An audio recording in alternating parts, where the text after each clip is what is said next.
So you get a small stipend with the Jesuit Volunteer Corps. It's $80 a month. But outside of that, your housing is paid for and food is paid for.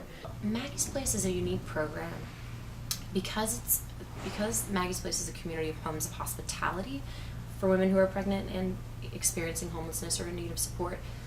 The housing was directly part of my service, so I didn't need to look for housing, or I wasn't in an apartment just with a bunch of other volunteers. I was living with the women I was serving, so housing was all paid for. I had no housing or utility expenses.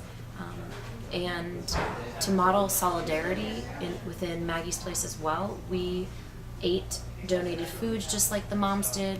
Well, actually, they had food stamps, so sometimes we ate the donated foods and they, used their food stamps and figured out how to budget appropriately. I think I had it easier because of where I was placed.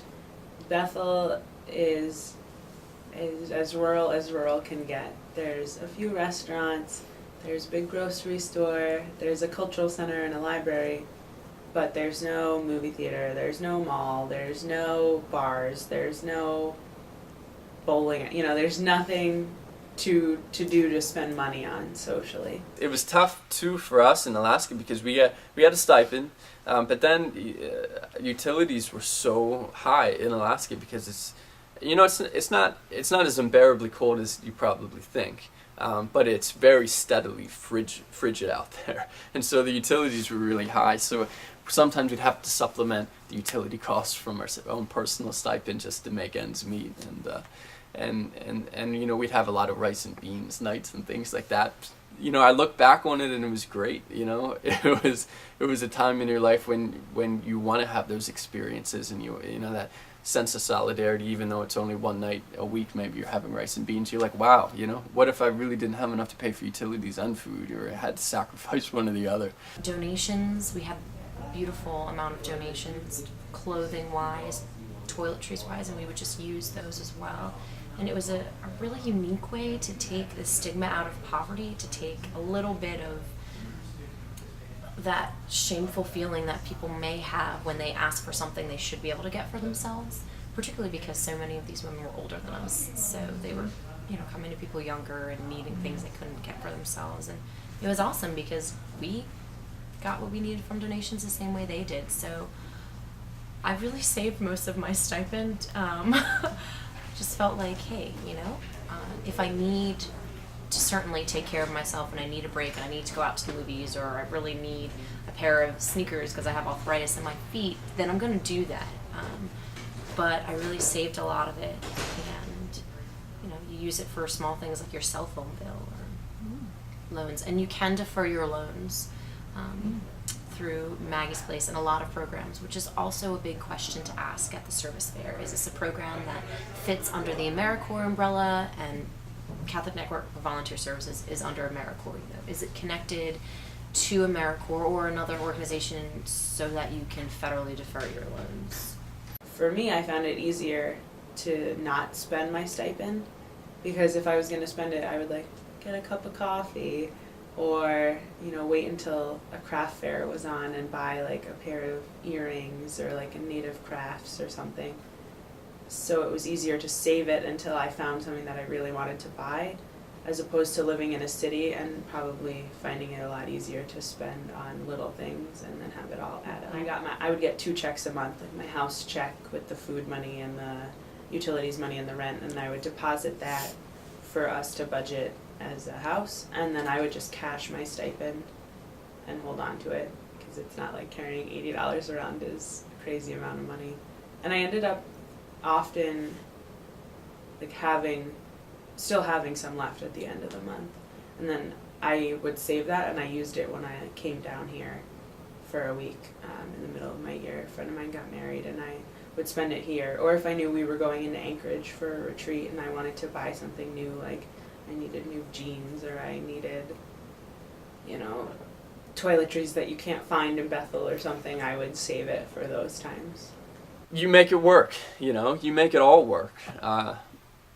you know, you're used to that dorm style living situation, so living with all those community members isn't a shock. I think financially it was a shock because you did have to make sacrifices. But isn't that what you're there for? You know, it's to open your mind to a different way of living. It does seem like a little bit, and it is, but once you cut out meals and utilities and transportation, I had a year-long bus pass that got me everywhere. We had bikes. I walked a lot.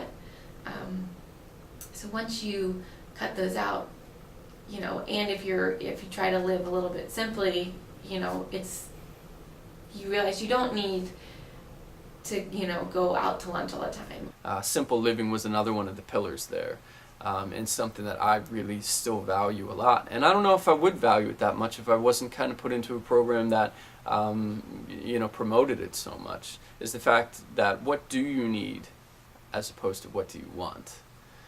That's why I was writing letters, because I didn't have a laptop at my disposal all the time. You know, I rarely used my cell phone. I had it, but I rarely used it. It makes you question what makes your life, how do you construct your life, the things around you, what's necessary versus, you know, what's superfluous perhaps. And it's just a cool way to try for a year, something to try for a year. I think I would like to not live by $80 a month indefinitely, but it helps you think about what you're spending and why you want to buy something. And some days I went out and treated myself because I had a rough day and I needed to take care of myself. And other days I said, well, I'll just, you know, wait till I really need it one day. So just learning wants and needs is a huge thing that I think most JVs will laugh about, but it was a big thing that you learn during the year. And it's, once you get in there and you're doing it, and when you have 6 other people doing it with you, it's shocking to other people that you can live on $80 a month, but it's doable. I found, you know, because I'm clearly making more money now than I did my volunteer year, but I found that in a lot of ways I was happier because of the simplicity in Alaska than I am here.